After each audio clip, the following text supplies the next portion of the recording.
What if I told you there's one thing you do every day that has a huge impact on your relationships, and yet you've probably never really been taught how to do it well? This one skill can help you get along with teachers, coaches, moms, dads, boyfriends, and girlfriends. And the sooner you learn it, the nicer people will treat you wherever you go. I'm talking about the art of healthy conversation. Think about it. Some conversations are positive, and they bring people closer together. But some conversations go south in a hurry, leaving people feeling frustrated or hurt, and sometimes angry. In each case, conversation skill, or the lack of it, is the single biggest factor that determines how we get along with others.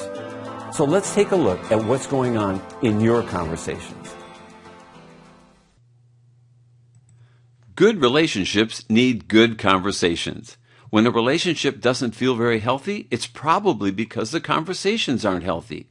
We can improve relationships when we improve our conversations, even if we don't communicate exactly the same way.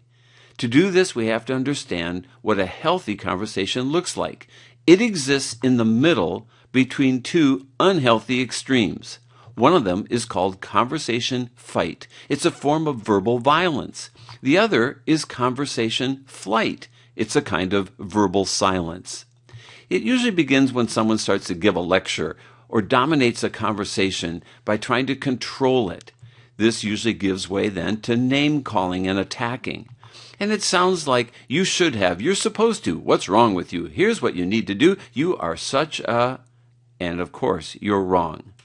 In the other direction, people start to hide information. They start to withhold their feelings and facts. And if they pursue that a little farther, pretty soon they withdraw completely. Talk to the hand, the ears aren't listening. One-word answers like yep, nope, maybe, arms crossed, and no eye contact. These kinds of conversations just don't work. So how can we fix it? Well, imagine the pool of information like a little swimming pool in the middle of a conversation. And into that pool, you're invited to contribute your facts, your feelings, your opinions. You get to add all of that to the pool as long as you're not trying to control the pool. And then, of course, you must allow others to do the same thing. If you don't want your conversations to look and feel like this, then work a lot harder to avoid conversation flight and conversation fight. So here's the challenge. For the next week, pay attention to your conversations. Be aware when you start heading toward fight or toward flight.